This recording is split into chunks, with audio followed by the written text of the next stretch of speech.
Ok, vamos a empezar. Bueno, en primer lugar, buenas tardes. Gracias por la asistencia a la presentación de este libro. Antes de empezar, me gustaría introducirme yo, introducir a Ana Marta. Primero introduciré a Ana Marta. Ana Marta es una coautora del libro. Este libro es un volumen colectivo en el que hemos participado 20 personas. Ana Marta es catedrática de la Universidad de Oviedo en Sociología y básicamente, bueno, su especialidad es política social, ¿no? Podía decir muchas cosas del currículum de Ana Marta, pero vamos a ir un poco al grano, ¿vale? Y en mi caso, bueno, soy profesor de la Universidad Pompeu Fabra de Barcelona en el Departamento de Políticas y he coordinado el libro, ¿vale? Un poco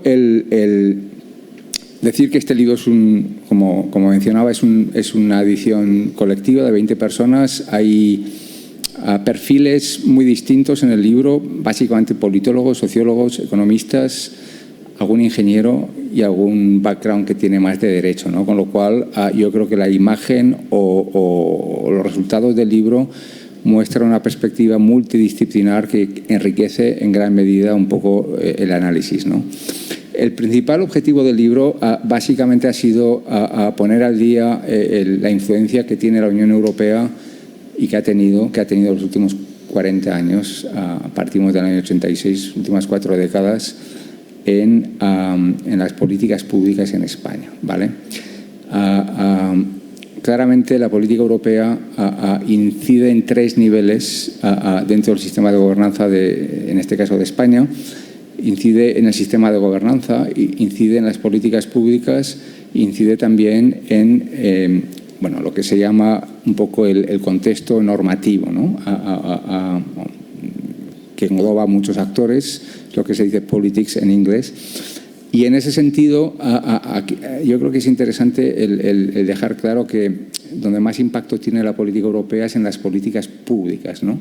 De hecho, se podría argumentar que el proceso de integración europea avanza a través de la convergencia de las políticas públicas entre los distintos Estados miembros, en este caso los 27 Estados miembros. Por tanto, lo que hemos hecho ha sido con este libro hacer un update, una puesta al día de la interacción entre el sistema de gobernanza, en este caso de la Unión Europea, y el sistema de gobernanza de España, ¿vale? Aquí yo voy a hacer, porque no nos vamos a enrollar mucho, la idea es que yo hable unos minutos, después hablará Ana Marta y después volveré yo un poco con las conclusiones. Voy a hacer una especie de introducción, un poco la lógica que hay detrás del libro, ¿no? Básicamente, y lo que es evidente es que el proceso de integración de la Unión Europea y las políticas que hay detrás de este proceso tienen una capacidad muy sustantiva, ¿no?, de influir en los Estados miembros. De hecho, la famosa frase de Simon Hicks de que en la política europea se decide quién consigue qué, cómo, cuándo, dónde y por qué, se puede aplicar perfectamente, ¿no? O sea, la política europea básicamente tiene esa capacidad de establecer los valores y también quién consigue qué, es decir, los recursos y las capacidades dentro de los Estados miembros, ¿no? Desde esa perspectiva, claramente es muy importante el analizar cuál ha sido el impacto, ¿no?, de la política europea en el caso de España. Aquí realmente se podían establecer muchas políticas públicas, ¿no? El libro cubre, yo creo que no hay ningún país en Europa, hay estudios básicamente del impacto de la política europea en distintos Estados miembros, pero no hay ningún libro que abarque tantas áreas políticas como el nuestro, ¿no?, que abarca básicamente 14 políticas públicas, y eso significa que abarcamos políticas regulativas, políticas distributivas, políticas redistributivas y políticas macroeconómicas, ¿no?, incluso política exterior. Esto significa básicamente todos los ámbitos importantes en políticas públicas están incluidos en el análisis del libro, ¿no? Dicho esto, sí que es verdad que la política europea, el 95% de la legislación es sobre la regulación del mercado, y en ese sentido yo creo que también queda muy bien reflejado en el libro que mayor número de políticas analizadas son políticas de naturaleza regulativa. Por tanto, yo creo que es una muestra muy sustantiva de un poco para entender los mecanismos de europeización entre el caso de la Unión Europea y el caso de España. Básicamente, si vamos a la historia, podemos ver que la relación entre España, entre estos dos sistemas de gobernanza, antes incluso de que España entrara a formar parte de la Unión Europea, se ha sostenido básicamente una relación de dependencia, ¿no? Y de necesidad. Si vamos un poco a los orígenes de por qué España ha querido formar parte de la Unión Europea, y vamos un poco a las élites políticas, las élites intelectuales, siglo XIX, siglo XX, pensaban o argumentaban que Europa era la solución a los problemas de España, ¿no? Esto es muy interesante ahora trasladado a los resultados del libro, ¿no? Porque España no hace mucho caso a Europa en muchos sentidos, ¿no? Luego, si queréis, podemos hablar sobre esto, pero realmente un poco la lógica básicamente hay dos argumentos aquí, ¿no? La lógica por la cual España ha querido pertenecer a la Unión Europea. Hay un argumento ideológico en el sentido de que realmente España consideraba que pertenecer a la Unión Europea iba a suponer a formar parte de un mercado más grande y, por tanto, poder desarrollarse desde una perspectiva económica y, por tanto, política y también social, ¿vale? Ese es un argumento que siempre ha estado ahí detrás, y había un segundo argumento que es más práctico, más pragmático, que tiene que ver con aspectos básicamente de los fondos de cohesión, ¿no? En el año 74, en el Tratado de París, empiezan los fondos de cohesión, mucho antes de que España formara parte de la Unión Europea, pero también es verdad que los fondos de cohesión se hacen mayores precisamente cuando se completa el mercado en el Tratado de Maastricht, en gran medida gracias también al papel que tuvo España ahí, ¿no? Que prácticamente se triplican en relación a periodos anteriores, ¿no? Y eso ha supuesto, por ejemplo, que España del año 89 hasta el año 2020 haya recibido 149.000 millones de euros de balance positivo entre sus aportaciones y lo que ha recibido, ¿no? Otra cosa es qué ha hecho con esos dineros, que eso sería objeto de otro análisis muy interesante, que de alguna forma en algún capítulo sí que queda reflejado también. Por ejemplo, en el capítulo que se habla de la política regional, cuando hay comunidades autónomas que han invertido muy bien esos recursos y hay otras que lo han invertido bastante menos bien, ¿no? Hay mucha variación. Por ejemplo, Galicia es un ejemplo a resaltar, porque es posiblemente la comunidad autónoma junto con Aragón y también La Rioja, posiblemente no, es la comunidad autónoma que más ha avanzado en cuanto a su posición de Producto Interior Bruto por habitante en relación al resto de las comunidades autónomas, y eso significa que pues realmente ha sabido gestionar esos recursos, ¿no? Es verdad que ha tenido una política de inversión más tecnológica, mientras que otras comunidades autónomas no se ve muy bien en qué han invertido esos recursos. Desde el punto de vista de aspectos que tienen que ver con las distintas políticas públicas, aquí lo interesante sería también mostrar que hay mucha variación entre políticas en relación a los mecanismos que se han utilizado, ¿no? Y el libro da muchísimos ejemplos de cuáles son los principales mecanismos de europeización. Aquí, un poco por hacer una introducción muy breve, básicamente hay dos tipos de mecanismos, estos que vienen impuestos por Bruselas, ¿vale?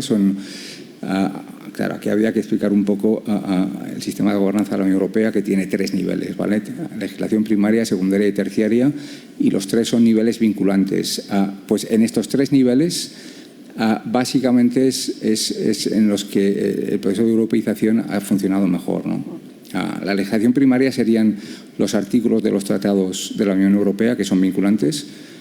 Legislación secundaria serían las decisiones, reglamentos y directivas, que también son vinculantes, y la legislación terciaria serían las decisiones de la Corte Europea de Justicia, que también es vinculante para los Estados miembros, ¿vale?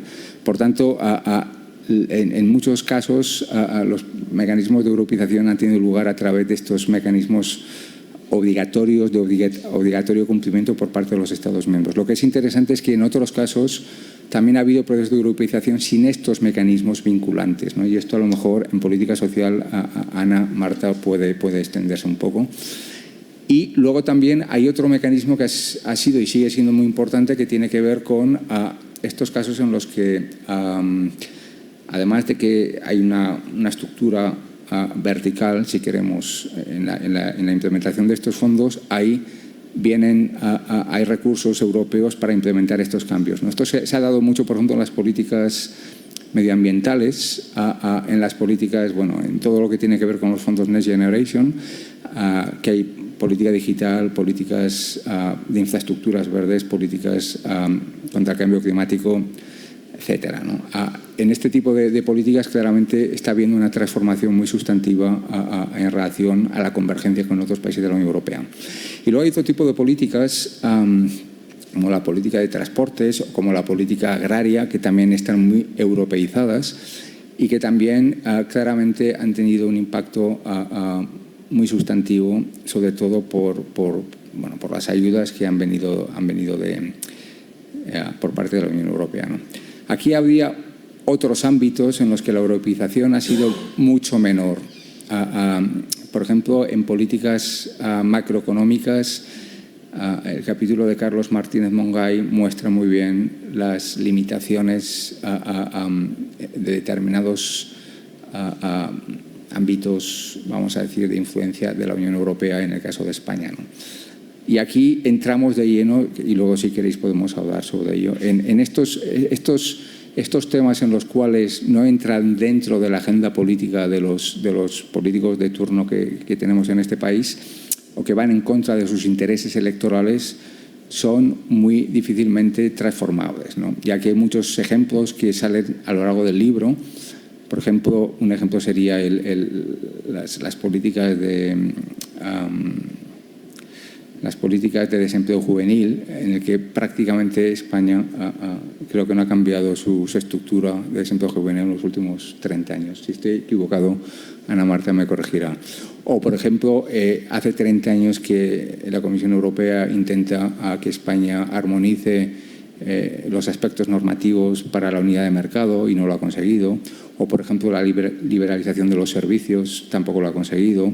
O, por ejemplo, el hacer un impacto en entornos básicamente empresariales tampoco lo ha conseguido. Es decir, estos ámbitos que chocan directamente con los intereses de actores locales y que no es fácil realmente integrarlos en estas políticas, es donde realmente el proceso de europeización, entendido como convergencia, es donde ha sufrido y está sufriendo más, ¿no? Y yo creo que el foco del análisis está aquí. Luego hay otras políticas como la política I+D, que ha habido cambios supuestamente, según los autores, uno que tenemos aquí, Luis Sanz, que debería de estar aquí, pero Luis prefería estar ahí,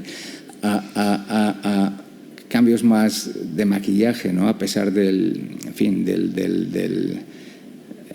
intento por parte de la Comisión, sobre todo después de los fondos Next Generation, de introducirlo como un ámbito estratégico en el que España tiene que dar un cambio muy sustantivo, ¿no? Pero bueno, en general lo que se ve es que ha habido, en términos generales, un proceso de europeización en muchos ámbitos, lo cual no significa, y esto es interesante, que el nivel de eficiencia de estas políticas sea el nivel de eficiencia que se podía haber conseguido, ¿no?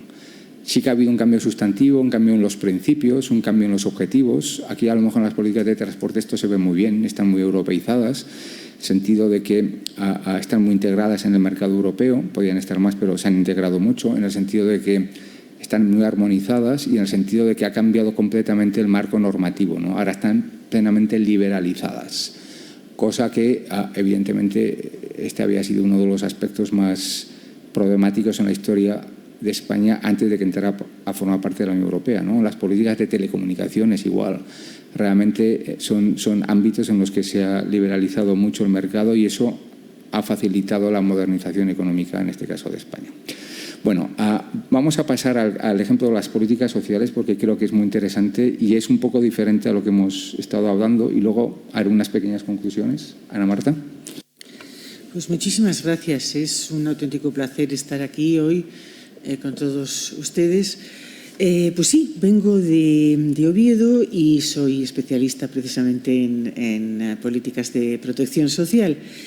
Se preguntarán por qué precisamente las políticas de protección social, las políticas sociales, que precisamente están entre aquellas políticas en las que la Unión Europea no tiene competencias, porque el principio de subsidiariedad hace que eso sea imposible, ¿no? Entonces, bueno, ¿de qué clase de europeización o de qué extrañas cosas estamos hablando? ¿Por qué hablar de europeización en este caso? Desde luego, he escrito muchas cosas ya sobre europeización de las políticas sociales en los últimos 25 años y una de las cuestiones que más me ha agradado y también motivado de participar en este libro es precisamente que es un libro sobre muchas de las políticas públicas, ¿no? Que abarca muchas políticas públicas y desde luego a mí el leer las contribuciones finales de cada capítulo me ha ayudado mucho a interrelacionar todas esas políticas, porque lo están en la realidad.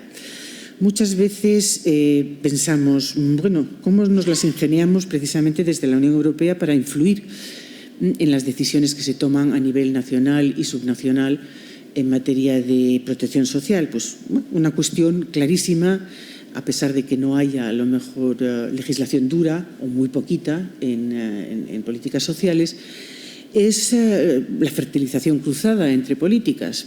Creo que con muy buen criterio Javier lo que hizo fue precisamente en el capítulo de conclusiones unir el resumen de las políticas sociales y de las políticas laborales, porque están íntimamente unidas, para que nos vamos a engañar. Y como la Unión Europea sí tiene competencias en el marco laboral, muchas, ¿no?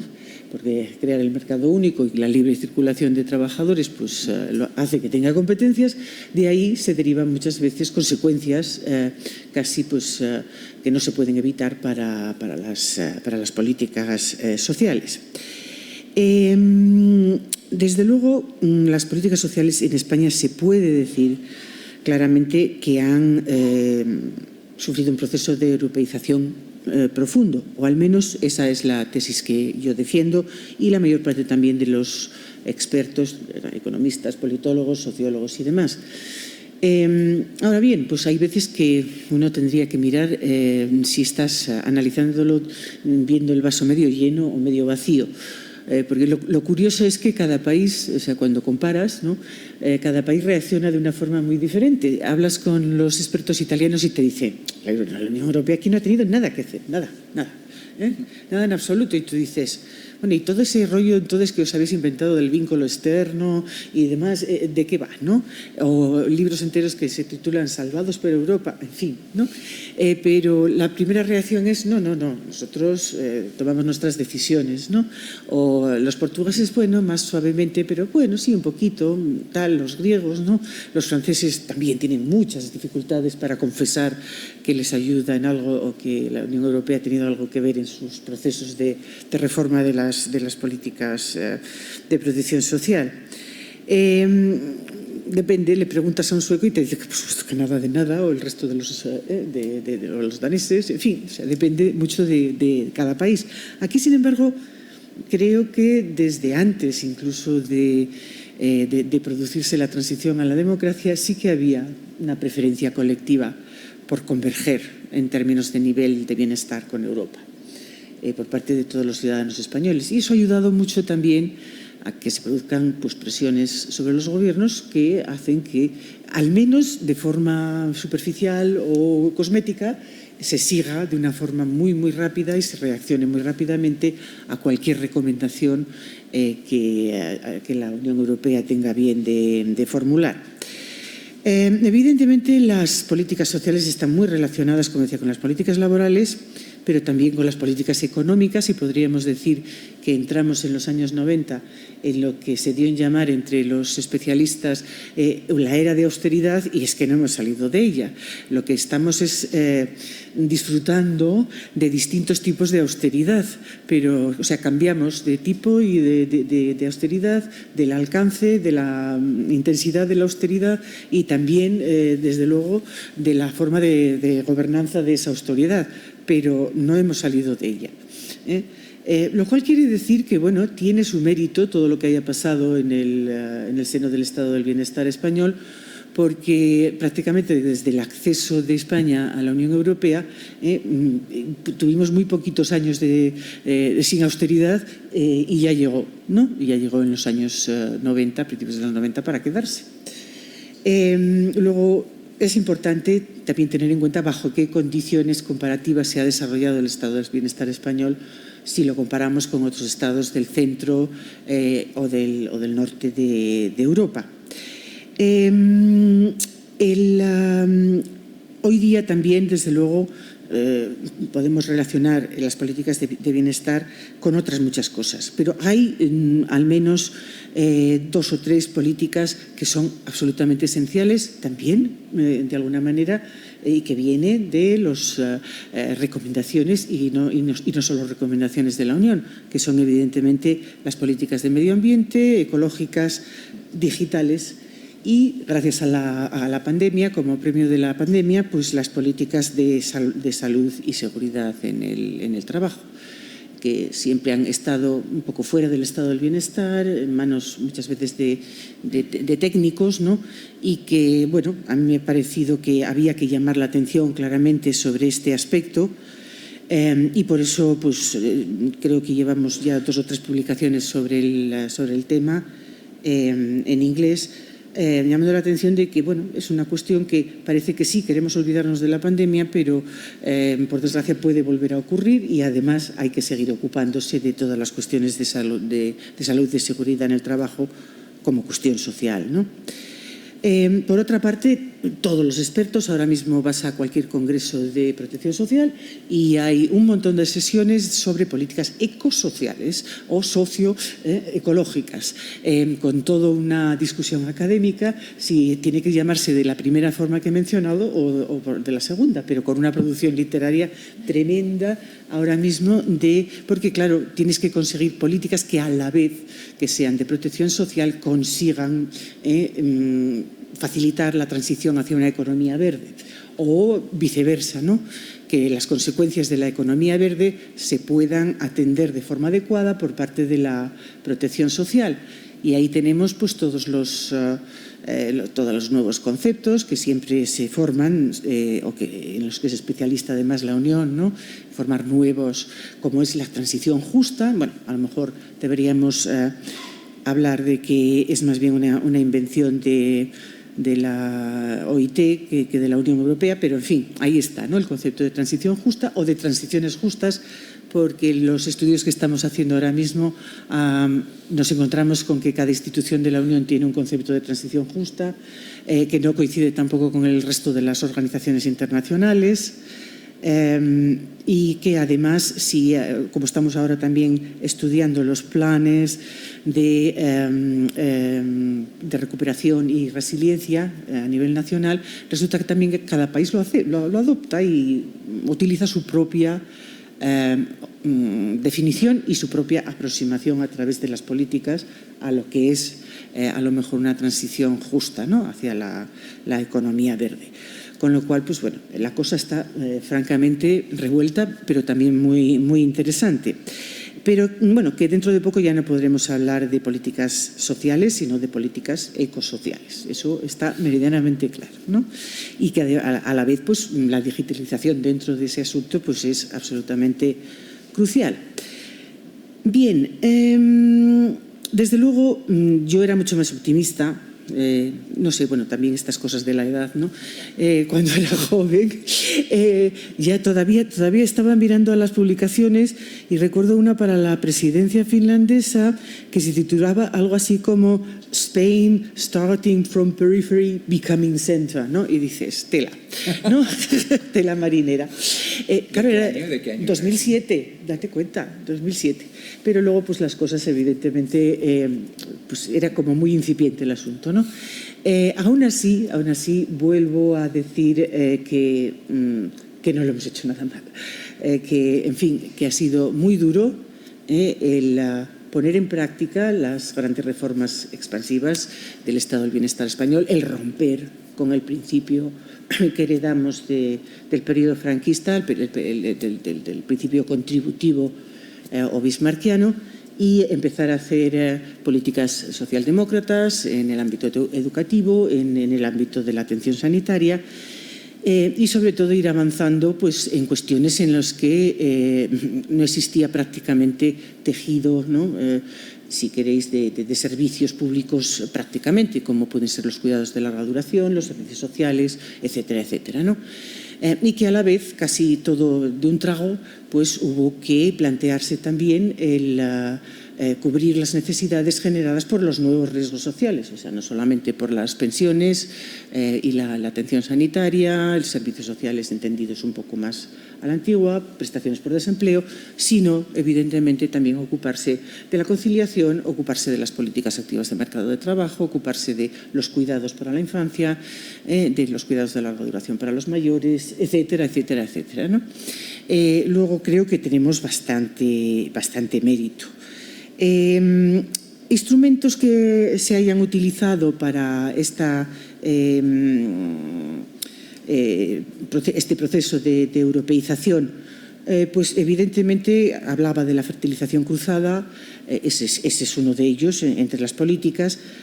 También está la difusión y aprendizaje de políticas públicas de un Estado miembro a otro o incluso de estados de bienestar mucho más lejanos que se convierten en los modelos en una determinada época, ¿no? Incluso ha habido momentos en que la DG5 estaba copiando cosas que se hacían en Nueva Zelanda, cosa que es muy curioso, ¿no? Estamos en un ámbito en que la legislación sobre todo es blanda y que se basa también muchas veces en decisiones de las Cortes de Justicia, pero sobre todo en la OMC, Dios mío, la OMC, bueno, el método de coordinación abierta, por Dios, esto es el colmo ya, disculpen. El método de coordinación abierta, que tiene dos facetas, ¿no? Uno sobre todo de pensiones, atención sanitaria y cuidados de larga duración, y otro de pobreza y exclusión social. Ese método de coordinación abierta ha tenido evidentemente mucho que decir y mucho que ver, porque bueno, las cosas no son solamente a base de normativa, no se producen solamente a base de transposición de normativa, sino que hay también lo que se llama la europeización cognitiva a través de todos los procesos de consulta y de reunión, ¿no? y de aprendizaje político y de intercambio de ideas y demás a todos los niveles y por parte de muchísimos actores. O sea, si algo produce la unión son precisamente esos contactos entre decisores públicos, políticos, entre las organizaciones de representación de intereses, entre el tercer sector, entre lo que se nos pase por la cabeza, ¿no? Los fondos europeos, como ya indicaba Javier, pues han sido de una importancia crucial. No sé hasta qué punto lo van a seguir siendo, sinceramente. Cada vez que repaso el análisis de estos planes de recuperación y resiliencia nacionales, desde luego para el caso de España, uno se queda un poco triste, ¿no? Porque los fondos dedicados, por ejemplo, a atención sanitaria, con la que tenemos montada ahora mismo en el sector, pues son prácticamente inexistentes, son poquitos, muy pocos. Sí, a lo mejor indirectamente a través de la digitalización del sistema, pero desde luego como de inversión directa muy poca cosa. Y si hablamos de cuidados de larga duración, la primera vez que lo miré me costó hasta encontrar el término dependencia o cuidados de larga duración. O sea que preocupa un poco en esa dirección. Luego, europeización cognitiva, no cabe duda, también, y una situación ahora mismo en que, desde luego, pues en los años, si queremos, en los años 80 se produce un avance incluso antes de entrar en la Unión, ¿no? De creación del Sistema Nacional de Salud, y una vez que entramos en la Unión, pues empiezan a producirse otro tipo de avances, como despegarse todavía más o un poquito más precisamente del principio contributivo en otras políticas como las pensiones. Se aprueban las pensiones no contributivas, las comunidades autónomas van aprobando las rentas mínimas de inserción y se producen pues también avances en esos finales de los 80 en en los ámbitos en que la Unión es fuerte y está dando señales claras, como es la pobreza, sobre todo en la lucha contra la pobreza, que luego en los 90 se convierte en pobreza y además lucha contra la exclusión social, en las que desde luego pues, intentamos europeizarnos en esa faceta, ¿no? El único problema es que no parece haber sido muy efectivo y es una de las cuestiones negativas que hay que señalar de la europeización de las políticas sociales, porque seguimos en torno, o sea, no, es 19, 20, 21 de riesgo de pobreza entre la población española y no hay forma humana de moverse de ahí, ¿no? Y eso debería preocuparnos a todos, sobre todo en época electoral. En el periodo siguiente que sigue a Maastricht ya empezamos con la austeridad y España llega bien, pero llega pues teniendo que hacer también sacrificios, o sea, empieza los procesos de racionalización a la vez que los de europeización, que siempre van de la mano hasta hoy día. Luego hemos tenido que hacer las cosas siempre teniendo en cuenta que en la ecuación ya no cabía solamente la equidad, o sea, el objetivo de las políticas públicas de protección social no era solamente la equidad, sino evidentemente también la eficiencia y minimizar costes y muchas veces reducir presupuestos pues se convirtió en la pauta a seguir.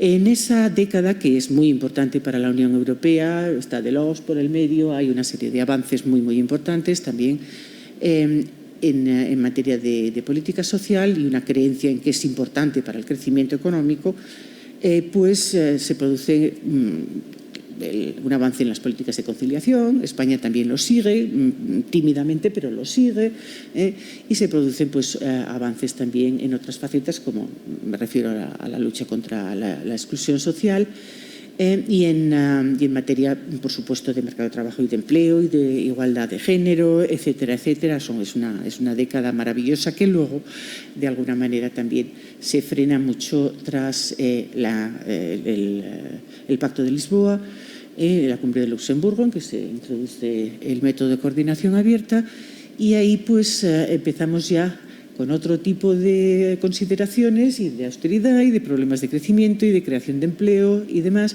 pero bueno, se sigue avanzando en otras facetas de la protección social. Desde entonces ya está recordándonos la Unión Europea, si no antes, pero de forma ya muy decidida, el que tenemos que reformar el sistema de pensiones. Y luego en el debate, si quieren ustedes, hablamos un poco del asunto porque es una de las cuestiones siempre cruciales y que está en el candelero, como decía, sobre todo en época electoral. Luego, en la mayor parte de las cuestiones, y sobre todo también en cuestiones hemos racionalizado los viejos riesgos sociales, se han realizado reformas, si quieren, un poco paradigmáticas, o sea que no ha cambiado fundamentalmente las características del sistema, pero sí que han racionalizado el sistema de pensiones, que lo han hecho más duro, de acceso, en la cuantía inicial de la pensión, en la tasa de reemplazo y en otras muchas cosas. También hemos racionalizado mucho la sanidad y somos un ejemplo de eficiencia, en el sentido de que parece que de momento todavía tenemos atención sanitaria de calidad a muy bajo coste comparativo con otros países de la Unión. Y también pues, hemos intentado avances, lógicamente, en ese periodo sobre todo de crecimiento del que estábamos hablando, ¿no?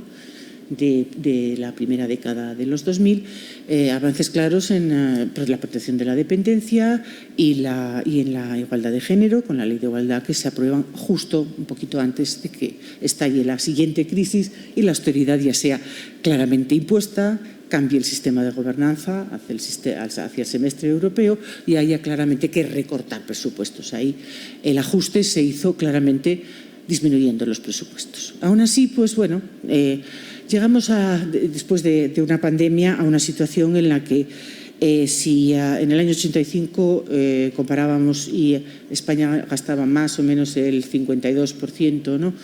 de la cantidad media que se gastaban los miembros de la Unión, pues ahora nos gastamos el 63%.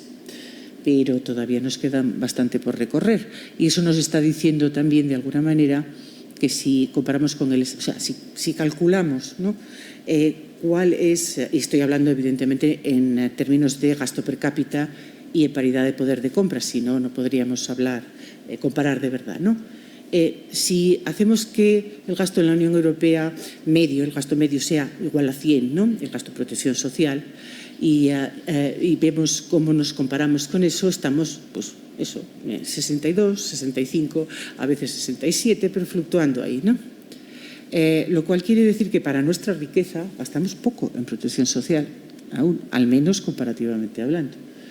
Y eso es un motivo quizá también preocupante y un motivo para pensar que necesitamos europeizarnos bastante más en ese aspecto, o sea, dedicarle más recursos, lo cual no es óbice ni implica, no quisiera desde luego decir que es todo cuestión de dinero, porque no lo es, que eso, pues, acompañado de mejoras en la gestión, acompañado de una concienciación mayor de la población y demás, pues será uno de los retos que tengamos en el horizonte, porque desde luego la austeridad llegó para quedarse. Y como nota optimista final, desde luego, pues ya quisieran muchos países tener el nivel de protección social que tiene España. ¿Para qué nos vamos a confundir? Y no hay más que a veces hablar con amigos, con colegas que vienen de países donde las políticas sociales están poco desarrolladas o tienen un nivel medio, o pues se ha privatizado de forma pues muy profunda en los últimos tiempos, y cuando están a lo mejor diciendo no, es que no sé, es que estoy esperando un hijo y tal, ¿no? Y madre mía, es que tengo que plantearme cómo ahorrar ya para el colegio, para el seguro sanitario, para esto, para lo otro, para lo demás allá, y tú de repente dices, siempre estamos pensando en que España lo hace todo mal, ¿no? Pero yo no recuerdo estar preocupada por esas cuestiones en absoluto. Muchísimas gracias.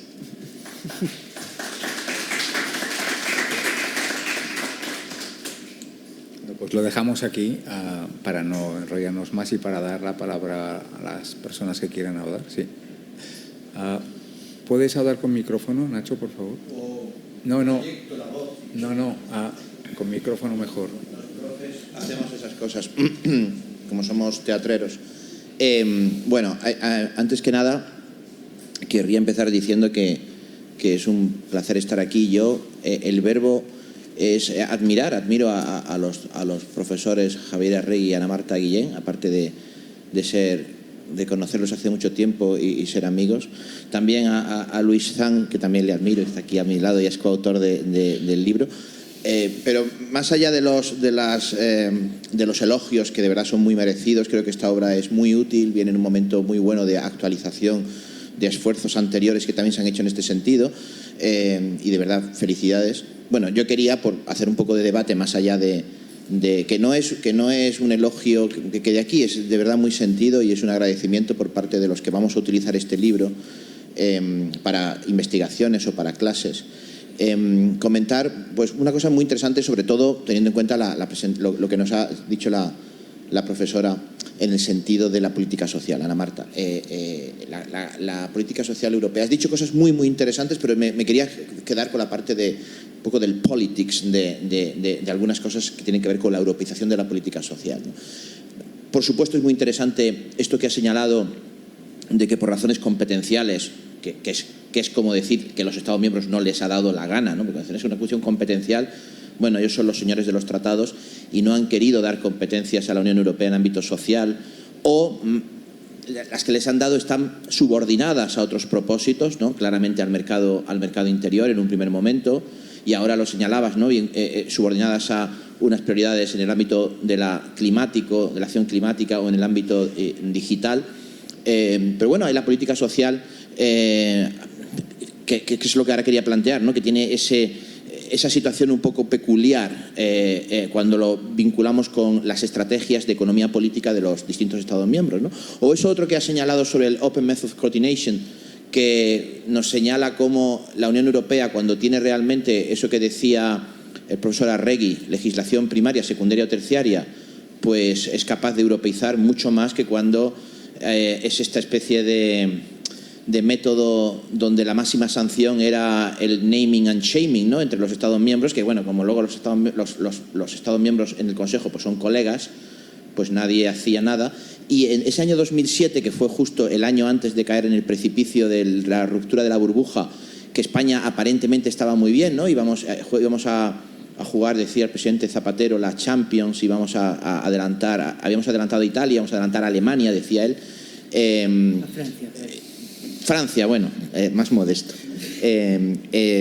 Entonces, en ese momento teníamos una cosa que se llamaba la Agenda de Lisboa, que justamente, que no es el tratado, la Agenda de Lisboa, que justamente, como era método abierto de coordinación, pues España, a pesar de sus años de bonanza, de bonanza un poco equilibrada, poco sana, ¿no?, porque se habían acumulado esos desequilibrios que luego estallaron, pues no había hecho muchos deberes en los ámbitos, y uno de ellos era la política social.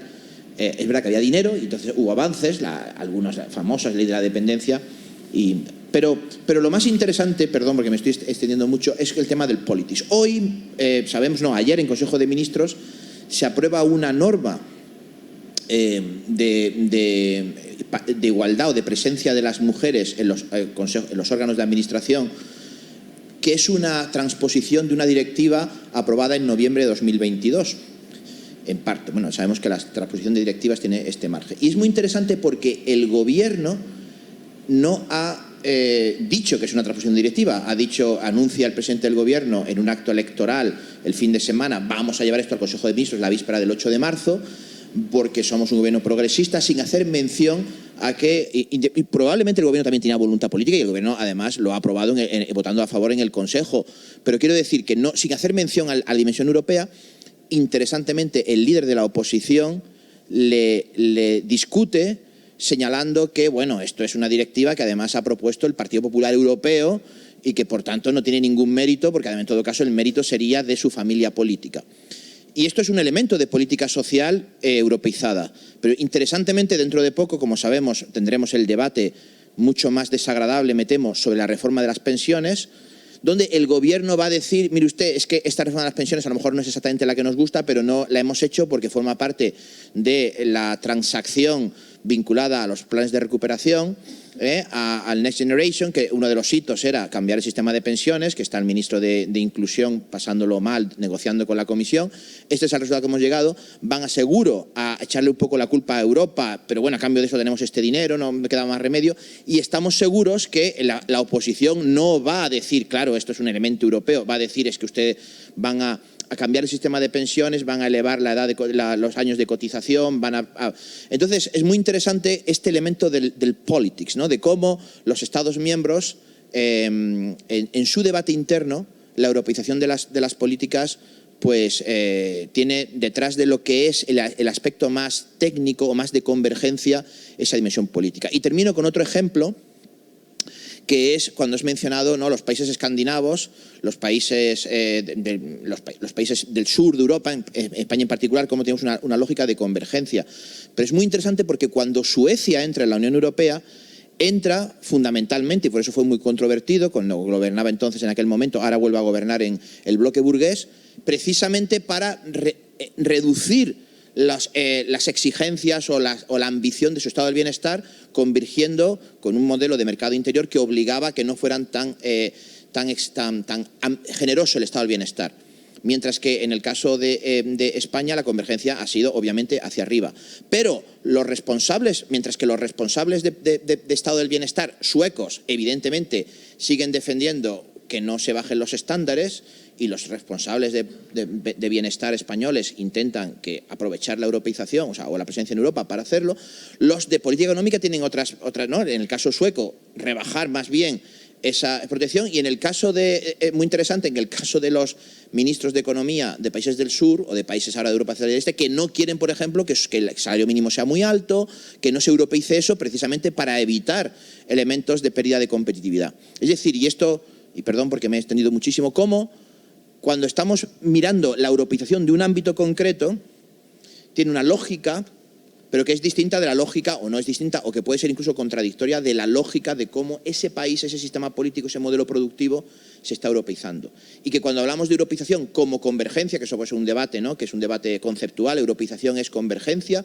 europeización está más europeizado cuanto más converges, estás más europeizado cuanto más te has transformado, pues una cosa es la europeización de tu modelo económico productivo y tu sistema político, y otra cosa es el elemento concreto que puede hacer que en algunos casos pues vayas al alza, pero en otros la lógica política que había detrás de la integración de Suecia a la Unión Europea era justamente la contraria, y por eso fue muy controvertido. Lo que pasa es que luego la izquierda sueca se dio cuenta que era mejor eso precisamente para mantener un level playing field, que evitar en un contexto de globalización, pues al final era el mal menor, digamos, ¿no? Me he extendido muchísimo, pero como os he empezado elogiando un montón, pues me lo perdonaréis. Ya está, me callo.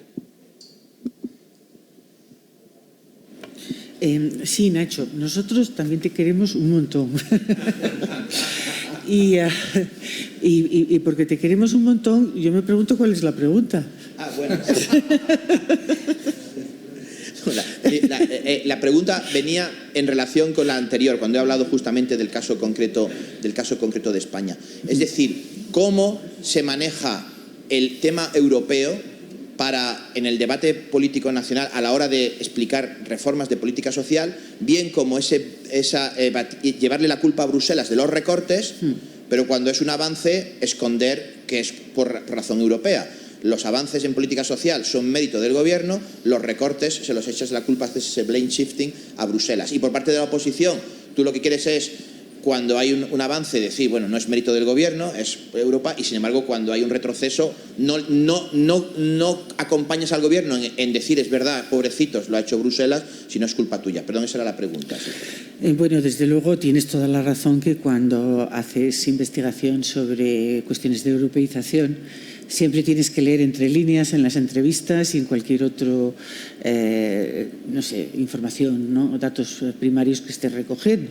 Porque, como muy bien dices, eso pasa en todos los países, y a todos los niveles de gobierno. O sea, si son cosas maravillosas, porque puedes colocar medallas y lo que se llama el credit claiming, ¿no?, en inglés, pues entonces, evidentemente, la idea ha sido tuya, ¿no? Aunque, bueno, siempre viene alguien a lo mejor a recordar que no tanto, ¿no? Gracias a Dios estamos en democracias donde muchos de los grupos de representación de intereses están muy informados, y la prensa también, ¿no? Entonces, pues bueno, ahí muchas veces te dejan un poco con la espalda abierta diciendo no, o sea, tanta invención no fue, ¿no? Pero bueno, evidentemente Europa se ha utilizado de las dos maneras. Se ha utilizado para estrategias de evitación de culpa, sobre todo cuando la austeridad arrasaba, ¿no? Diciendo, no, es que claro, lo dice la Unión Europea y no somos nosotros, ni muchísimo menos los que lo decidimos, ¿no? Pero yo creo que también se ha utilizado desde la transición hasta hoy día, incluso antes de la entrada, como un elemento de legitimación potentísimo.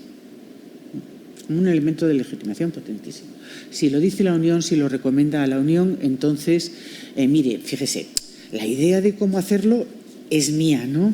Y además, normalmente suelen venderte siempre cualquiera de los gobiernos españoles dos cosas, ¿no? Uno, de que es la legislación más avanzada en el tema, que es una especie de repetición continua, ¿no?, de que siempre hacemos una legislación avanzadísima.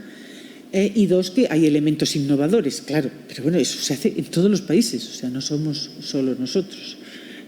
Y en algunos hasta el punto de ponerse nervioso quien estás entrevistando, nerviosa, ¿no? Porque no quieren de ninguna manera aceptar o en voz alta que ha sido porque la Unión lo ha recomendado, o no.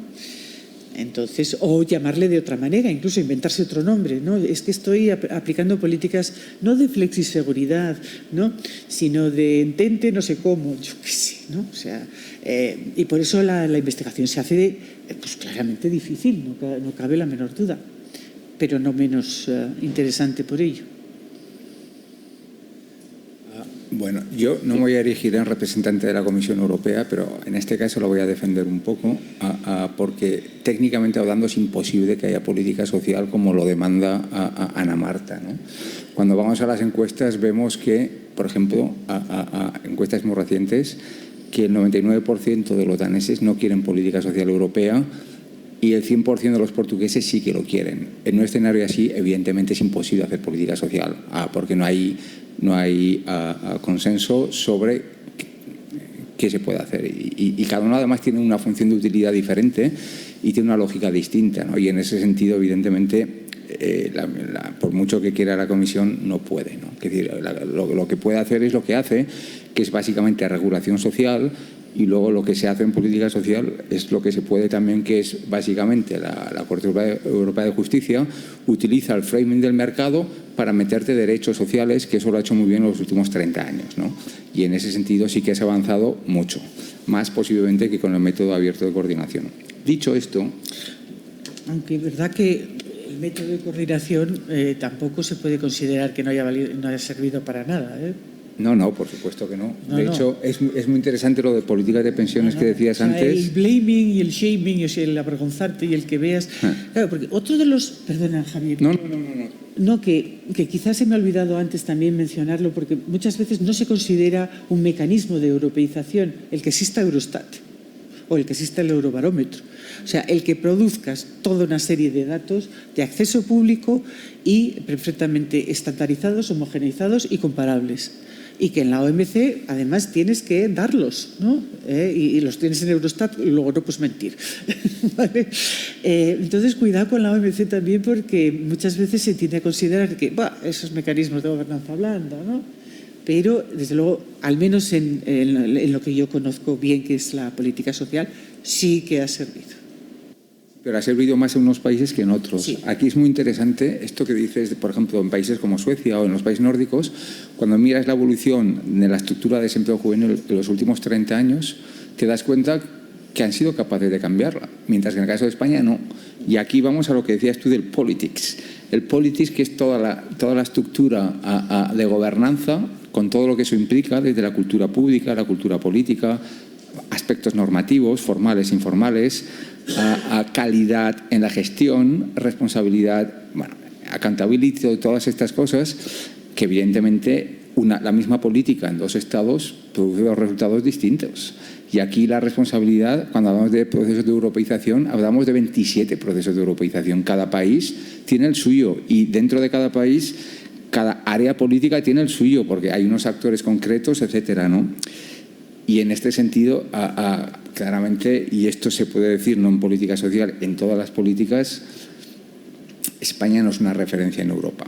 Vamos a decir, en términos de capacidad de gestión, en términos de asimilar normas, aspectos normativos complejos, a que puedan transformar una política concreta para hacerla mejor.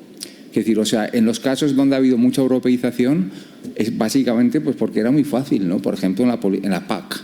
En la política agraria, ahora mismo España es el país líder, o uno de los países líderes en Europa y en el mundo, ¿no? Por ejemplo, el mayor productor de aceite de oliva del mundo, el cuarto mayor productor del mundo en productos de huerta. Todo frutícola. Exactamente. Y luego es el país más importante de Europa en las cadenas de, por ejemplo, de producción en productos cárnicos, ¿no? Esto sin el mercado europeo España nunca lo hubiera podido conseguir, nunca. Y en ese sentido, que decir, o sea, lo ha sabido hacer bien, pero claro, con todos los fondos que han venido ha sido relativamente fácil. En estos entornos en los cuales relativamente, relativamente porque partía de una posición favorable en relación a otros estados. Posiblemente la competencia era Francia y en menor medida Italia, pero que decir, o sea... No, sí, me refiero a que, por debatir, ¿no? Que hay aspectos, o sea, hay cuestiones que parecen relativamente fácil porque ya estamos muy avanzados o ya estamos a la vuelta de la esquina y entonces con un poco de fondos de la Unión Europea y tal, pues lo conseguimos, ¿no? Pero un poco también, no, claro, un poco no, Ana Marta. España es el país que más fondos ha recibido en la historia de la Unión Europea. No hay ningún otro que iguale el número de fondos que ha recibido. Pero vamos a ver, nosotros aprobamos en 1985 tener un sistema nacional de salud y veníamos de un sistema tan bismarckiano como el francés, como el alemán, como el belga, como el austriaco, ¿no? Ellos todavía no lo han conseguido, ¿eh? O sea, quiero decir que, en fin... Sí, ¿Vale? O sea, que hay veces que dices, sí, claro, la cobertura ya era del 97 no sé qué %.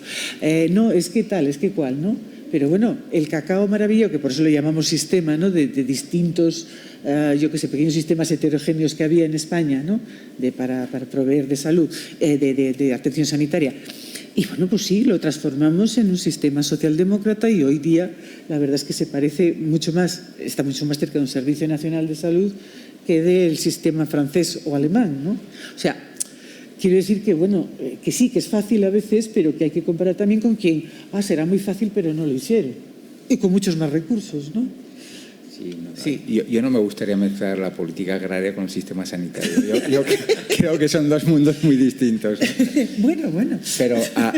Pero bueno, sí que estoy de acuerdo en que, y eso sí que es cierto, yo creo que España en algunas cosas las ha hecho bien. Es decir, eso hay que admitirlo, de la política sanitaria. Yo creo que ahora ya vaya muchos años flojeando, ¿no? Pero es verdad que ha sido el buque insignia históricamente de la política española, sobre todo de puertas para afuera, también de puertas para adentro, ¿eh? Pero eso no significa que se haya hecho bien en todas las áreas políticas, es lo que quería decir. Y realmente, identificando áreas políticas, hay muchos problemas. Por ejemplo, en políticas macroeconómicas, los procesos de transformación han sido mínimos, solamente estos que han sido vinculantes, incluso estos que son vinculantes, por ejemplo, con el semestre europeo o incluso con el pacto fiscal, que es que realmente muchas veces se incumple, ¿no? Se incumplen de un modo sistemático los consejos que da en este caso la Comisión, ¿no? Y se incumplen, ¿por qué? No porque España no pueda cambiarlo, sino porque yo tengo una teoría de que las deficiencias de las élites políticas en este país, porque siempre anteponen los intereses electorales al interés de país, o casi siempre. Y evidentemente esto no pasa en otros países, ¿no?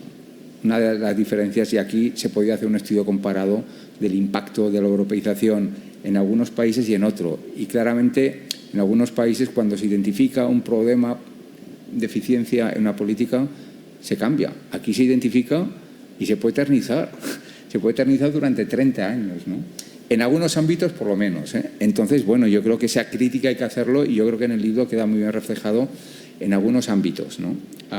En otros queda menos claro, porque sí que es verdad que ha habido, por poner el contraejemplo, en las políticas LGTB. España es posiblemente uno de los países más avanzados de Europa, en el sentido de que y esto se muestra muy bien en el libro, que decir, o sea, España ha legislado mucho más que otros países europeos en este tema de derechos, en temas de políticas LGTB, pero también en temas de género, ¿no? Políticas de género. Entonces, ¿por qué ha sido así? Supongo que el coste es muy limitado para los políticos hacer eso. Al revés, cuando ves que la opinión pública, las encuestas muestran que hay un gran consenso en la sociedad española en estos temas, así es muy fácil legislar, ¿no? Y no son políticas que tampoco requieran un nivel de sofisticación muy elevado, aunque bueno, viendo lo que está pasando últimamente, un poco de sofisticación sí que es necesaria, ¿no?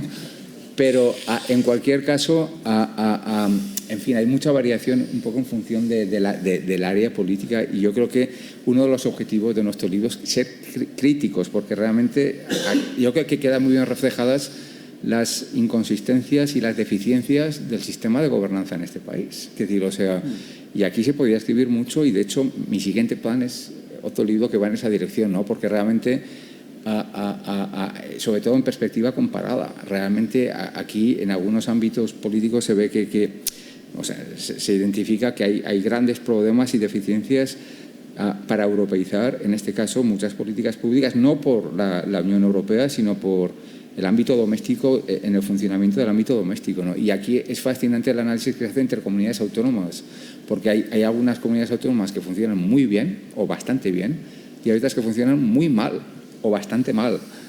Y eso tiene que ver con el sistema de gobernanza, también con la variación que hay entre comunidades autónomas, ¿no? Que esto también, desafortunadamente, en este libro se trata en pocos capítulos, pero es un ámbito de seguir avanzando en esa línea, ¿no? Porque hay muchas competencias que tratamos en el libro que son de las comunidades autónomas, y por tanto tienen mucha responsabilidad en la gestión también, ¿no? Bueno, lo dejo aquí.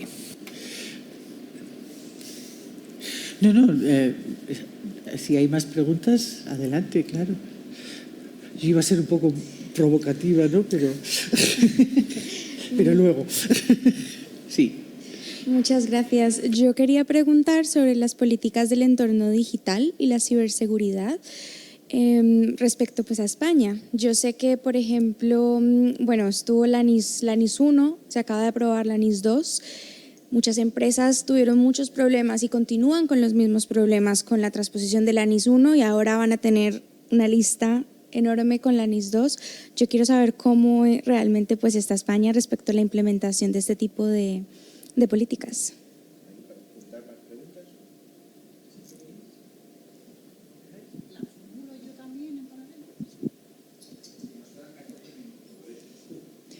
Bueno, muchas gracias. Lo primero quería felicitarles por el libro y mi pregunta iba dirigida a la profesora Ana Marta Guillén.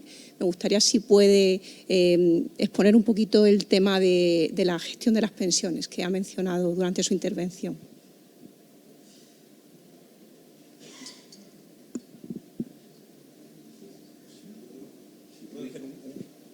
Gracias. Quería hacer una pregunta y bueno, dar las gracias a los colegas por la oportunidad de participar en el libro y la oportunidad de aprender de los colegas, que es una cosa, que es una motivación importante para los investigadores. Aunque el área de las políticas de investigación e innovación son áreas específicas, lo cual seguramente es una perogrullada porque todas las áreas son sectoriales y específicas. Pero hay una cuestión que no tiene que ver con el capítulo nuestro, pero que sí que me gustaría que, si hay algún minuto, reflexionásemos o planteaseis algún tema. Y es el impacto que va a tener la movilización de las ideas sobre el posicionamiento estratégico de Europa en la crisis actual. Porque al menos desde el punto de vista de las políticas de investigación e innovación industriales, los efectos de la guerra de Ucrania y el reposicionamiento de China van a alterar completamente el contexto de decisión europea y me temo que aquí, en el caso español, especialmente con relación a las inversiones chinas, estamos moviéndonos en la dirección contraria que se mueve Europa. Y si podéis reflexionar algo en este tema, me gustaría oírlo. Gracias. Hola. Muchísimas gracias, me ha encantado la exposición y yo quería preguntar acerca de si quizá la Unión Europea está haciendo una mala propaganda de los objetivos y retos que quiere cumplir, porque habéis comentado que en la política española, cuando se cumple un objetivo que venía de la Unión Europea, se esconde y se asume como propio. Y sin embargo, sucede lo contrario si es el otro caso. Entonces, quizás si está haciendo una mala propaganda por esa parte y bueno, iba a hacer otra, pero ya me quedo ahí. Muchas gracias.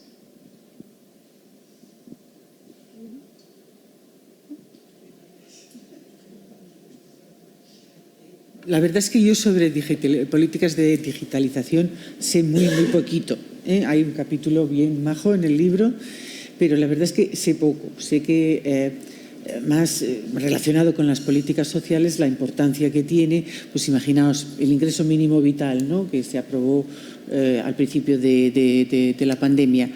Si puedes cruzar datos, ¿no?, pues las cosas van muchísimo más rápidamente, sobre todo cuando en política social hay un umbral, ¿no?, de acceso. O sea, tiene que ser para rentas de hogares por debajo de un determinado nivel, ¿no?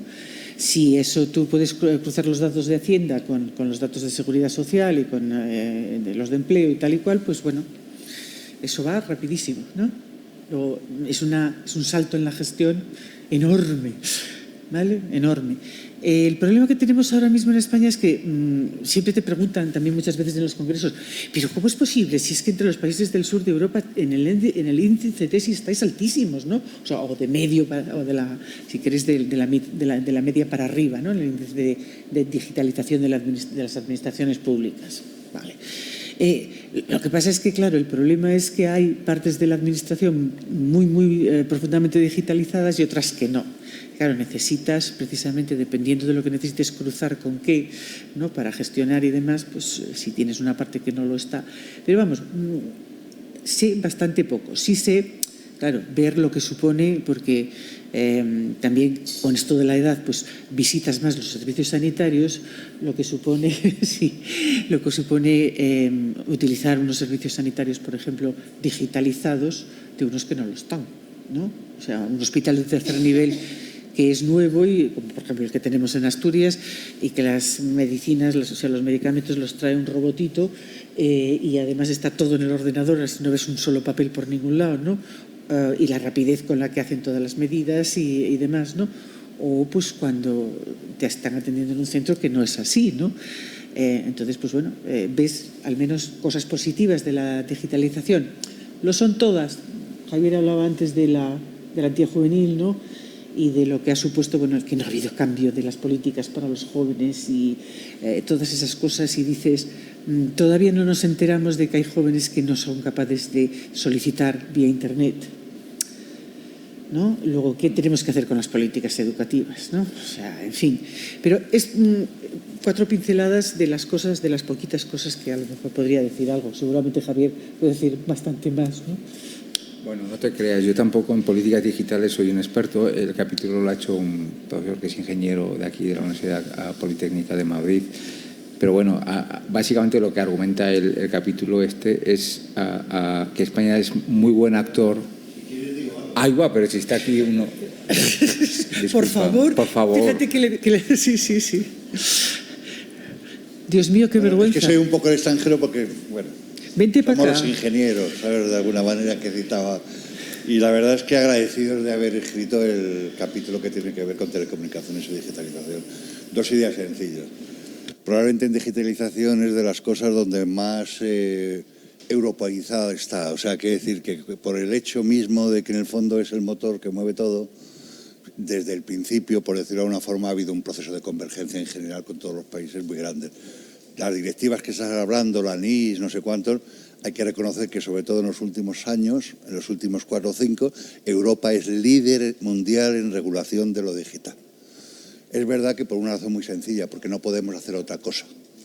Es decir, Europa se ha encontrado con un problema en lo digital muy importante, y es, tiene unas telecomunicaciones muy buenas, es un problema de inversión de tal, pero hay 5, 6, 7 plataformas en el mundo que es fácil hacer la política de digitalización, es muy fácil, entre comillas, pues no tienes más que hacer más que lo que te diga Google, y te la hacen ellos, no la hace la comisión. Entonces esto ha cambiado hace 4 o 5 años de forma muy significativa, y entonces se ha empezado a hacer una política de regulación dirigida claramente desde Europa, consciente de los países que no pueden enfrentarse independientemente a estas grandes plataformas, ¿no?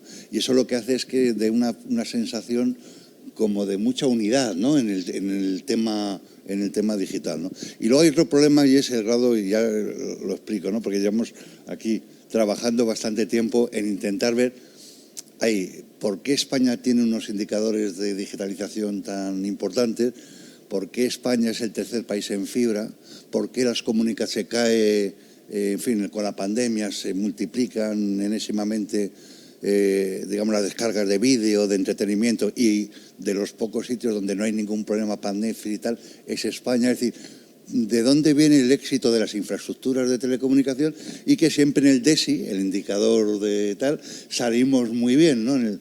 Bueno, eso no me da tiempo porque es complicado, ¿no? Pero es relativamente sencillo, porque en ese tema más España lo ha hecho relativamente bien, ¿no? Y es, los caminos de la digitalización son muy distintos. Hay países con índices de digitalización altísimos, véase Arabia Saudita o los Emiratos Árabes, a la vez que China, es decir, con condiciones de competitividad total, digamos, diferentes, ¿no? ¿Por qué? Porque hay países Alemania, ¿por qué tiene un índice de digitalización tan bajo?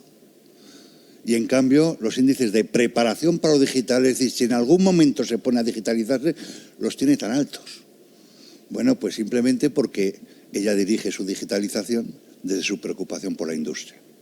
No sé si me explico, es decir, son sus sectores industriales los que marcan esto. En España no tenemos nuestros sectores industriales, por decir una forma, el turismo, el automóvil y tal, son muy fáciles de digitalizar. No sé si me explico. O sea, es mucho más difícil. Y sobre todo España ha hecho una cosa muy buena. Y es que en los países que no tienen contribución importante a lo que es la innovación, en fin, que no tienes empresas líderes más que la parte de telecomunicaciones, pero no en la parte de aplicaciones, son todos multinacionales que vienen, en la política pública más interesante y el éxito es más espectacular es el de Dinamarca, el país más digitalizado del mundo. Ha hecho dos cosas básicas. Una es, utilizó desde el principio la administración electrónica como la forma de educar a los ciudadanos. Es decir, hay un enorme problema porque con esto de la digitalización todo el mundo tiene un móvil o tal, pero tú tienes que conseguir que la gente utilice las aplicaciones, sofisticadas, el banco y tal, y ¿cómo lo haces sin la falta de experiencia? Pues ha habido países, Dinamarca es el arquetipo, que ha utilizado la administración electrónica. Ha obligado a sus ciudadanos, es verdad que con un país de renta alta, ¿no?, ha obligado que muy pronto tuvieron que enfrentarse con el móvil a la administración. Entonces, España, curiosamente, una de las cosas que se ha gastado los fondos tradicionalmente de cohesión es en sí misma. Y no lo critico, es decir, se los ha gastado en la propia administración, básicamente por dos razones. Una es porque estaba construyendo el país de las autonomías y había que construir las distintas administraciones. Y cuando construyes, los técnicos lo sabemos muy bien. Oiga usted, en el países donde más rápido, digamos, donde tienen más 5G, por hablar de una cosa, frente a otros, son los países que no tenían nada ayer. Porque cuando tú construyes de nuevo, lo construyes con lo último. No sé, con la tecnología última, que es más barata, y no vas a construir con... Entonces, ¿qué pasó? Oye, las páginas web en Alemania, en los Länder, en fin, entonces, eran pobrísimas. Y aquí llegaron las autonomías, hicieron con lo último que había, ¿no? Entonces, ese es un elemento, digamos, muy importante, la propia construcción, ¿no? Y yo creo que ha sido realmente exitosa, más allá del tema. Pero, sinceramente, cuando uno ve cómo de digitalizada está, por supuesto, más allá de la fiscalidad, vamos, de Hacienda, los que han sido siempre, pero incluso sanidad, no sé qué y tal, lo comparas con otros países que no sean Dinamarca, no sé si me explico, que es el que ha utilizado el tema, y la verdad es que España en eso no se puede quejar. Sí me quejo en otra cosa, y es que todo eso, su modelo de digitalización es un modelo en el que no hay una contribución relevante a la creación del ecosistema digital. No tenemos una empresa, es decir, somos totalmente dependientes de 6 o 7 plataformas generales, de un Ericsson, de algunas empresas europeas, y toda Europa es absolutamente dependiente de lo que está pasando, ¿no? Y eso me liga a China. ¿Qué está pasando con el conflicto geopolítico? Pues realmente lo que está pasando es que en algunas tecnologías, inteligencia artificial y 5G, dos elementos claves habilitadores del futuro, China ha cogido una ventaja exponencial, ¿no?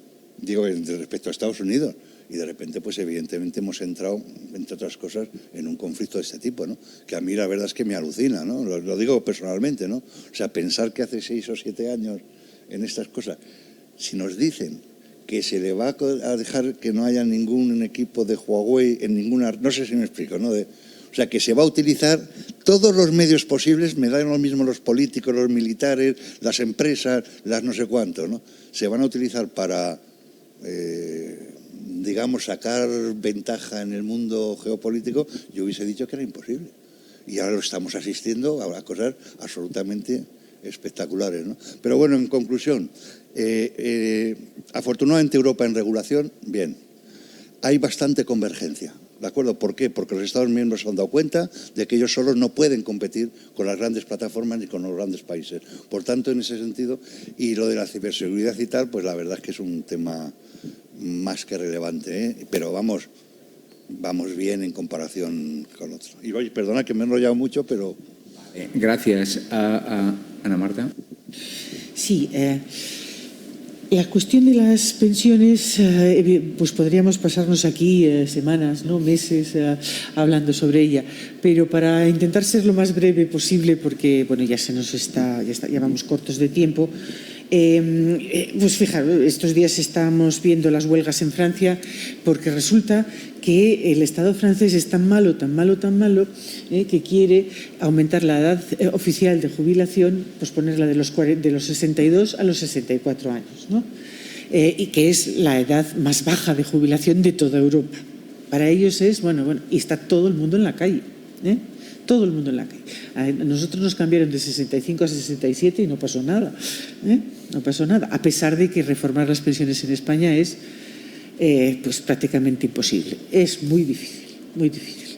Es muy difícil por varias razones. Es muy difícil porque los derechos adquiridos en un sistema sobre todo bismarckiano o conservador, basado en cotizaciones sociales de los trabajadores, se toman como tales derechos adquiridos, como una conquista sindical, como una conquista, ¿no?, de los trabajadores, y eso marca. Y está demostrado en muchos estudios comparados cómo ese tipo de sistemas, frente a los basados en ciudadanía, en derechos de ciudadanía, son mucho más difíciles de desmontar, ¿no?, mucho más difíciles de retraer. Pero para colmo de todas las dichas, resulta que cada vez somos más las personas de mayor a muy mayor, ¿no?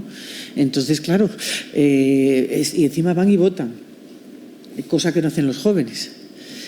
Sí, o sea, las cosas son como son, entonces tienes que tener cuidado porque claro, resulta que luego van y no te votan si les tocas las pensiones. El poder gris, ¿no? Pero aparte de eso, en España, para colmo de todas las dichas, resulta que las circunscripciones electorales lo facilitan, porque hay circunscripciones electorales provinciales, ¿no?, que en donde están claramente sobre representadas la población, pero es que encima es población mayor, como Soria, por ejemplo, ¿no? O sea que por la ley DONT lo que hace es que transforma, si queréis, los votos de esas circunscripciones en asientos en el Parlamento mucho más fácilmente, a lo mejor que evidentemente que en la Comunidad de Madrid, ¿no? ¿no? En fin, entonces tienes ese efecto también del sistema electoral tal. Bien, no queremos, claro, nadie quiere. Yo les pregunto a mis chavales en clase, ¿no?, que a quién dirigimos los recursos o cómo deben estar repartidos por rangos de edad, ¿no?, por intervalos de edad. ¿Deben ir hacia los jóvenes o deben ir hacia los mayores? La política de pensiones en España, que son eminentemente públicas, ¿no?, ha conseguido, pues, poco a poco, o sea, el primer objetivo después de la transición fue que la pensión media, ¿no?, alcanzara al salario mínimo, ¿no? ¿Vale? Y luego, o sea, irlas aumentando, sobre todo las más bajas, de forma que con ciertas variables de macro del sistema se fueran promocionando cada vez más. Y se consiguió un objetivo ya en los años 90, otro ya para el 2010, estaba conseguido, etcétera, ¿no? De forma que justo antes de la crisis financiera y de deuda, las tasas de pobreza entre los mayores y las tasas de pobreza entre las personas en edad activa eran prácticamente las mismas. Eso es un logro increíble. Eso es un logro increíble, porque la mayor parte de los sistemas de pensiones sabemos que, claro, la pensión inicial no está indexada a la inflación, igual que a la inflación o al coste de la vida o a lo que sea, igual que los salarios, que suelen aumentar más que las pensiones, ¿no? Entonces suele haber más pobres entre las personas mayores dependientes de una pensión que gente en edad activa que está trabajando, ¿no? ¿Vale? Eso es todo un logro, pero eso en la economía política española, que funciona, que es tremendamente procíclica, y lo que ocurre es que en los ciclos positivos creamos empleo a punta pala, pero lo destruimos igual de rápido o peor, ¿no?, en los ciclos negativos. Lo que ocurre es que, claro, eso, si lo mides también, eso en 2007, justo antes de la crisis, maravilloso, pero en el momento que vienen las vacas flacas, resulta que lo que ocurrió durante la crisis financiera, ¿no?, la crisis de 2008, es que había más personas pobres entre las personas en edad activa que entre los mayores. Y como todos hemos oído en la prensa, o sea, y los estudios sociológicos lo muestran clarísimamente, los hogares que más sufrieron durante la crisis no fueron ni los de menores rentas, porque tienen acceso al sistema asistencial, o sea, que está por debajo de un umbral de rentas, ni tampoco las clases medias, ¿no? O sea, es ese efecto sándwich que, si quieres, son las clases trabajadoras que no pueden ni remitirse al sistema asistencial porque tienen demasiados ingresos, pero tampoco pueden ir al mercado porque tienen demasiado pocos, ¿no? Y esos son los que peor lo pasaron. Y entre ellos, los hogares con 2 progenitores y niños pequeños. Es decir, los que están reproduciendo el país, ¿no? ¿Vale? O sea, los que están criando niños. Esos fueron los más perjudicados porque, claro, en el momento que pierdes un empleo, las pasas canutas. En el momento que pierdes los 2, ¿a dónde vas? A casa de papá con uno de los niños y a casa de mamá con el otro porque tiene la pensión y la pensión es segura, ¿no? Ahora, ¿ese es el modelo de sociedad que queremos? O sea, que las pensiones sean mucho más seguras que las rentas del trabajo o que las rentas, ¿no? O que lo que tenga que hacer el estado del bienestar mientras no estés percibiendo rentas laborales. Porque lo que estaba claro es que se te terminaba la prestación por desempleo, pasabas al subsidio por desempleo, de ahí al salario social y luego se terminó, vagón de cola, ¿no? Y estabas con una mano delante y otra atrás. Entonces, ¿a dónde tienen que ir? ¿Qué solidaridad intergeneracional tiene que haber? Porque evidentemente proteger a las personas mayores, no sé, a ninguno se nos ocurriría decir que de ninguna manera. Y luego, ¿cómo consigues además financiar el sistema de manera que sea sostenible? Porque aquí estamos, con lo que decía Nacho, con mucha razón, con los condicionamientos ideológicos y políticos, ¿no? Y el condicionamiento en España es que no podemos concebir un sistema de pensiones que no sea 100% público. O sea, ni siquiera los planes de empresa nos parecen aceptables. Bueno, ahora han intentado mejorarlos, claro, motivar un poco a las empresas a que los monten, pero claro, eso no se hace de un día para otro. Para contemplar un poco, o sea, para decirle a la Comisión Europea tranquilos que, bueno, algo estamos haciendo para diversificar el riesgo dentro del sistema.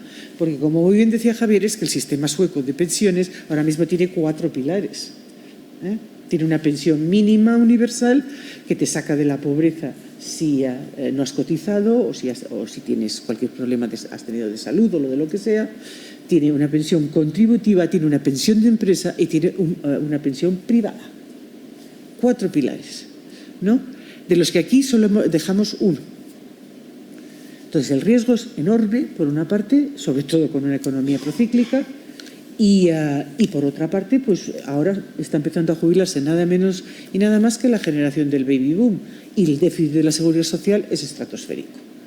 Pero yo creo, yo todavía recuerdo como si fuera hoy, en el 94, cuando ya decías, bueno, ya llevamos 12 años, ¿no?, de gobiernos socialistas y ya esperabas a lo mejor que Alianza Popular, bueno, que se produjera, pues a lo mejor que ganaran las elecciones o algo así. Felipe González hizo unas declaraciones al principio, además de la campaña electoral, en la televisión, diciendo que si llegaba la derechona, lo primero que iba a hacer era desmontar el sistema de pensiones y ya sabías que iban a ganar las elecciones, como efectivamente ganaron, ¿no? O sea que es un tema delicadísimo, muy complejo desde el punto de vista técnico y por tanto la población lo entiende difícilmente, ¿no?, los cálculos y todo el asunto, pero mucho más complejo todavía y más difícil desde el punto de vista de las preferencias públicas y de la política. Dicho esto, ya para concluir, los únicos cambios que realmente han sido sustantivos en las pensiones han venido de Europa, que es básicamente el aumento en la edad de jubilación y el aumento en el cálculo, en el número de años, ¿no? Y de hecho las presiones que hay ahora, hay un trade-off entre conseguir fondos Next Generation y el cambio de la reforma de pensiones. Ese es un tema clave para la Comisión y, por tanto, de nuevo, aquí vemos procesos de europeización, dado que España es incapaz, como muy bien dice Ana Marta, por factores domésticos, de introducir cambios sustantivos. Y lo dejamos aquí, porque si no se nos... y uno de los condicionantes claros que han dicho de 2 semanas a que sigan llegando los fondos de la Next Generation es precisamente que reformemos las pensiones. Así que veremos a ver. A este paso hemos aumentado un 8%, desde enero. Casi nada. Eso multiplicado por 9 millones y pico de pensionistas, casi nada. Y en términos comparados, España es uno de los países que más generosa es con las pensiones en términos de porcentaje, sobre todo si lo comparas con Alemania, con Holanda, que reciben mucho menos. Pero bueno, aquí nos podríamos... Sí, claro, lo de Francia, de 62 a 64 años, cuando en los países escandinavos la edad de jubilación de toda la vida ha sido los 70. Claro, evidentemente los continentales, Alemania, tal, ¿no? Pues han pospuesto hasta los 67. Nosotros estamos haciéndolo y llegaremos a los 67 enseguida. Pero claro, simplemente con esas reformas paramétricas que llaman, ¿no? Que es cambiar un poco el cálculo de ciertas cosas dentro del sistema, pues no vas a conseguir pagarle las pensiones a la generación del baby boom. Eso está claro. Entonces es cuestión de déficit y de deuda o nos quedamos en los fondos de la Unión, o no lo sé, pero desde luego no pinta muy bien. No pinta muy bien. Nos está esperando un vino arriba y unas almendras. Entonces, antes de eso, yo no sé si quieres comentar algo de lo que decía Luis. No, yo de lo que decía Luis, que seguramente ahora durante el vino nos ilustres. No, lo que sí que es cierto, Luis, es que yo no sé si he entendido bien tu pregunta, pero sí que en Bruselas ahora mismo hay una recapitulización básicamente de los planes estratégicos, ¿no? Porque claramente Europa está perdiendo fuelle en ámbitos estratégicos. Es muy interesante como, por ejemplo, el debate que ha habido recientemente sobre si apoyar con fondos públicos la industria europea, algo que ha ido históricamente en contra del mercado, de la concepción del mercado, ¿no? En la fabricación de chips. Sí. Porque las cadenas de producción de los automóviles europeos se van a parar. Exactamente, sí. Por China, claro. Bueno, pero se ha activado. Pero la Comisión Europea se está activando en ese sentido y, de hecho... El Reino Unido y Estados Unidos están ya planteando posiciones activas y estratégicas de excluir a China de los intercambios en las tecnologías sensibles y de futuro. En eso Europa todavía estamos... ¿Cómo vamos a excluir a los chinos? Europa no, Alemania, porque Alemania aquí tiene mucho... España, las chinas en baterías de litio son la crema de los pertes. Hombre, a mí me preocupa mucho, no sé, Luis, pero...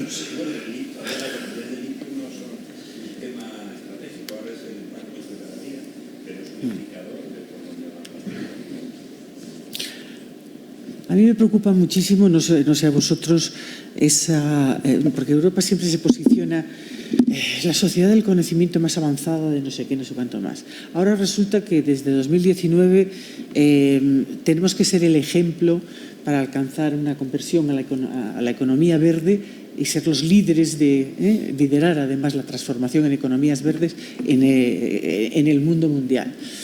Y precisamente pues, la parte que tiene de medio ambiente y de energías y de tal, esta nueva crisis, ¿no?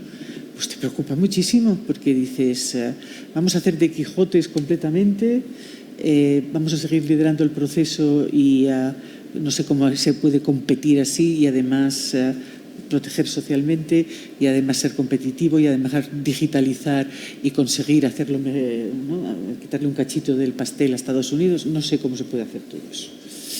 Bueno, todo esto es muy interesante y esto nos vuelve otra vez al sistema de gobernanza de la Unión Europea, que no hay un sistema de gobernanza integrado, vamos a decirlo así, pero yo creo que esto es para el vino, ¿vale? Y respecto a la última pregunta, rápidamente, si quieres te contesto yo. Esto es el pan nuestro de cada día en la política, ¿no? Es decir, que los actores es el juego de dos niveles y cada uno echa las culpas al... Es decir, aquí el ejemplo más extremo ha sido el Brexit, ¿no? El Brexit, si se ha producido en gran medida, ha sido porque los británicos, desde que entraron en el año 73, todo lo que pasaba mal en el Reino Unido lo tenía culpa la Unión Europea, ¿no? Y además es que se regodeaban en esto, ¿no? Es curioso que ahora se están dando cuenta del ridículo que han hecho, porque, de hecho, cuando las encuestas en el Reino Unido, si ahora hubiera otro referéndum, vamos, arrasaba que no salían, ¿no? Y claramente, y esto es interesante, yo estoy seguro que Reino Unido volverá más pronto que tarde a la Unión Europea. Y esto tiene que ver con el misuse o el mal uso que hacen los políticos de este tipo de argumentos, ¿no? Porque al final van en contra de tus propios intereses en el medio y largo plazo. Es gente cortoplacista que mira el interés electoral que tiene pasado mañana y esto es típico de los políticos de tercera categoría, que no solamente hay en España, en el Reino Unido y en otros países también los hay. Por tanto, es importante que esto lo tengamos presente. Y yo creo que el resto lo dejamos ya para el vino, para quien quiera, que no sé, creo que se arriba el vino con algo para comer, ¿vale?